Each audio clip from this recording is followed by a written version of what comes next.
İGA İstanbul Havalimanı'ndan herkese merhabalar. Her yıl olduğu gibi bu yılda Ramazan'ı yolcularımızla birlikte coşkuyla karşılıyoruz.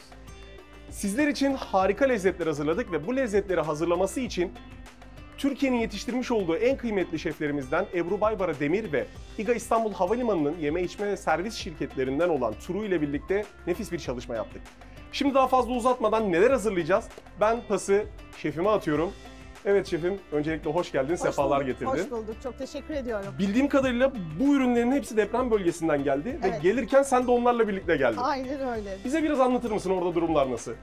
Her şey yolunda. 6 Şubat Harika. depreminden sonra kurmuş olduğumuz Aşevi ile birlikte yaklaşık bir yılı aşkın süredir orada biz de yemek hizmetlerine devam ediyoruz. İhtiyaçlar ölçüsünde orada neler yapılıyorsa biz de onun bir parçası olmaya çalışıyoruz. Elinize sağlık. Ama sonuçta gastronomiyle ilgili olduğunuz zaman mutfak lezzetleri hepimizin çok daha fazla ön planında, daha fokusunda oluyor.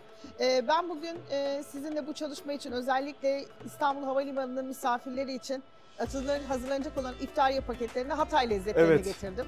Harika. Aslında Hatay'dan gelecek olan, Hatay'da hepimizin aslında aşina olduğu fakat hatırlatarak aslında akılda daha fazla kalmasını istediğimiz bu lezzetleri bugün bu paketlerin içerisinde sunacağız. Ben ne getirdim size bugün? Aslında şöyle göstereceğim. Öncelikle sürk peyniri getireceğim. Sürk peyniri aslında lor peynirinin zeytinyağı içerisinde fermente edilmesiyle oluşturulan Harika. bir peynir. Evet. Bugün bunu kullanacağız. Burada Hatay'ın zeytinyağı var tekrar. Biz bunu bu şekilde hazırlarken ama öncelikle şunu da anlatmam lazım. Bunu bir ekmeğin içine yapmak gerekiyordu. Bunun için de kendimden bir şey olsun istedim. Ben yaklaşık 7 yıldır 36 bin dönüm arazide Mezopotamya'nın en eski buğdayı sorgülü çoğaltıyorum. Harikasın. Ve bu Mezopotamya'nın bilinen en eski durum buğdayı ve bunda protein %17 civarında, çok yüksek bir protein var. Gluteni çok düşük. Gluten çok düşük, nişastası çok düşük ve nefis kokuyor zaten. Evet, bildiğiniz kokusunu gibi. aldım, bir çekim öncesi bir tadına da baktık. Biz bunlardan küçük lavaş ekmekler hazırladık. Bu lavaş ekmeklerin üzerinde sürk peyniriyle birlikte bütün Hatay'ın aşina olduğumuz lezzetlerini bu sandviçin içerisine koyacağız ve çok doyurucu ve çok lezzetli bir sandviç hazırlayacağız. Harika. Öncelikle istersen Ekin Şef'im şöyle yapalım. Tabii ki. Bunu hazırlamak için öncelikle şöyle yapalım. Bu bir tane lavaş ekmeğimizin içerisine ben tekrar bunu buraya alacağım. Şimdi bunlar çok serttir. Bunları bu şekilde parçalayacağız önce. Şefim, bu sürk peyniri hangi sütten yapılıyor? Bu inek sütü İnek ve sütünden. karışık normalde her türlü hem inekten hem koyundan da yapılır ama bu inek peynirinden yapılır. İnek Harika. sütünden yapılmış. İçerisine hangi malzemeleri Biber koyuyoruz? salçası Biber konuyor. salçası. Ondan sonra orada çok fazla zahter kullanılıyor, kekik kullanılıyor Evet, biliyorsunuz. çok bayılırım. Bu da zaten zahterini de Zahter'in getirmişsin. de kendisi, evet.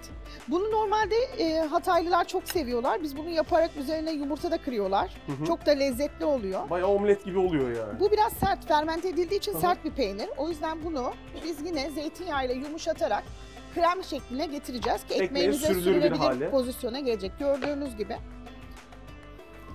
Bu çok lezzetli. Kokusu, dokusu, her şeyi çok lezzetli olan bir Şahane. peynir. Ekmekle de çok iyi uyum sağlıyor. Kokusu buraya kadar geliyor şu anda. Aynen öyle. Herkesin aklında kalabilecek bir lezzet olduğunu düşünüyorum ben. Şimdi, Ekin senden de yardım alayım. Tabii ki lütfen. Şimdi, bunu bu şekilde yayarak hazırlayacağım.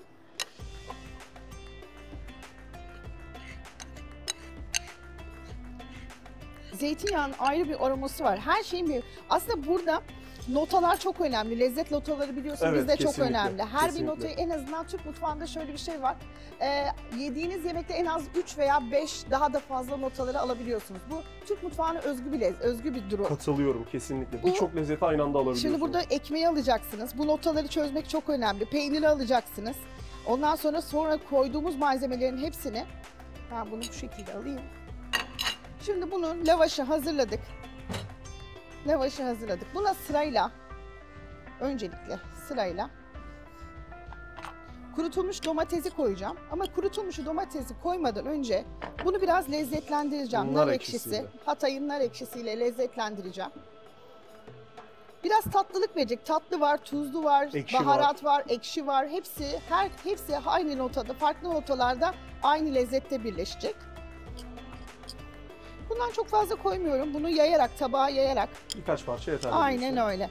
Zeytinyağı bunda da var. Domatesde de kullanıyoruz zeytinyağını. O da yumuşatıyor kuru domatesi. Aynen öyle. Bunu herkesin çok seveceğini ben eminim. Ben çok keyifle yiyorum çünkü çok alıştım ben de. Bunu aynı zamanda şimdi böyle iftariyelik olarak veriyoruz ama sahurda yapacağım ben bunu yani. Bayağı besleyici de bir şey. Sahurda çok da lezzetli olabilir gibi geldi şu an. Her zaman çok lezzetli olur. Burada Hatay'ın şimdi kurutulmuş domatesi kullandık. Hatay'da biliyorsunuz güneş, hava çok sıcak. Evet. Kurutmalar çok fazla yapılıyor. Bu Hatay'ın kurutulmuş domatesi. Biz bununla birlikte bir de Hatay'ın halhalı zeytinini kullanalım istedim. Bu halhalı zeytin ekşi. O da fermente edilmiş. Aslında biraz da sindirim için de çok kıymetli bir şey bu. Harika. Zeytin sevenler için, yeşil zeytin sevenler için çok değişik bir lezzet halhalı zeytin. Halhalı zeytin. Bu da Hatay'ın zeytini. Peki olmazsa olmazı. Zahteri. Ben bunu elimle alacağım. Tabii ki. Bunu farklı yerlere koyduktan sonra. Şefim bu zahteri de zeytinyağında dinlendiriyoruz değil mi? Bunları da bütün hepsini, dedim ya dayanıklılık çok önemli Tabii bizde. ki.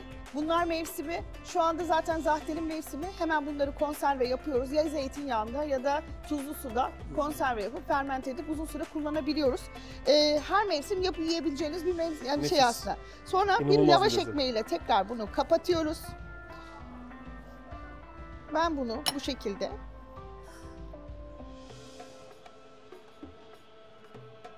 şöyle ikiye böldük. Şefim gördüğün gibi böyle bir sandviç hazırladık. İnanılmaz güzel bir sandviç oldu şu an bu. Evet. Bu çok da lezzetli oldu. Besin değerleri aşırı yüksek. Ve çok doyurucu. Çok doyurucu. Bütün lezzet patlamasını yaşayacaksınız ve bu Hatay'dan aklınıza kalabilecek bir lezzet olarak da belki bir anı olacak. Şöyle yani sadece zeytini, işte kuru domatesi, peyniri değil, ununa kadar Hatay'dan geldi diyoruz. Evet, her şey oradan geldi. Her şey oradan geldi. Eline sağlık şefim. Bunu paketleyelim. Tabii ki ben onu hemen paketleyeyim. Tamam. Bu arada kumanyamızın içerisinde bir diğer lezzetle yine senin reçetelerinden, yine Hatay bölgesinden gelen biberli ekmeğimiz var şefim. Evet, bu da biberli ekmek. Aslında bu da bir peynirli. Genelde peynir çok tercih edildiği için bu da lor peyniriyle yapılmış biber salçasının önünde olduğu Hatay'ın çok meşhur biberli ekmeği. Bugün biz bunları sabahleyin pişirdik ve bunları da paketlerimizde yer alacaklar. Çok Harika. lezzetli olduğunu ve bunu çok beğenileceğinden ben çok eminim. Ben tadına baktım, açıkçası muazzam bir lezzetti. Reçetesini ekstradan senden isteyeceğim şefim. Ben de hazırlamak istiyorum çünkü bunları. Bu arada kumanyamızın içinde ne var? Onları da isterseniz bir konuşalım. Biberli ekmeğimiz var. Şefimizin hazırlamış olduğu özel bir sandviç var. Bütün ürünler Hatay'dan geldi. Aynı zamanda hurma, ceviz, kuru üzümün olduğu küçük bir paketimiz var. Şöyle yeşil zeytin, siyah zeytin var. Bir akide şekeri görüyorum. Evet, tarçınlı. Tarçınlı bir akide şekeri görüyorum. Kan şekerimizi dengelemesi için çok önemli. Ve bir de bardak su bulunduruyoruz bu kumanya iftariyelik paketlerin içerisinde. Ekin, aynı zamanda zencefilli limonata sunacağız. Birçok şerbet sunacağız ama zencefilli limonata aslında bu menünün bir parçası. Çünkü burada bir lezzet dengesi var. Dedim ya, çok lezzeti bir anda alıyorsunuz ama bunun bir de rahatlatıcı bir tarafının olması lazım. Sadece zencefil ve taze naneyle hazırladığımız bir zencefilli limonatamız var. Onun da tarifini vereceksin galiba Onun da şefim. tarifini vereceğim ama mesela buradaki tarçınlı akide şekerinde bir tadı var. Bu bütün lezzetin hepsini tamamlayan en son nokta aslında tarçınla birlikte bütün bunları aldıktan sonra ağızda hoşluk bırakması için de tarçınlı şekeri tercih Güzel bir edeceğiz. final yapıyoruz Evet, diyorsun. evet.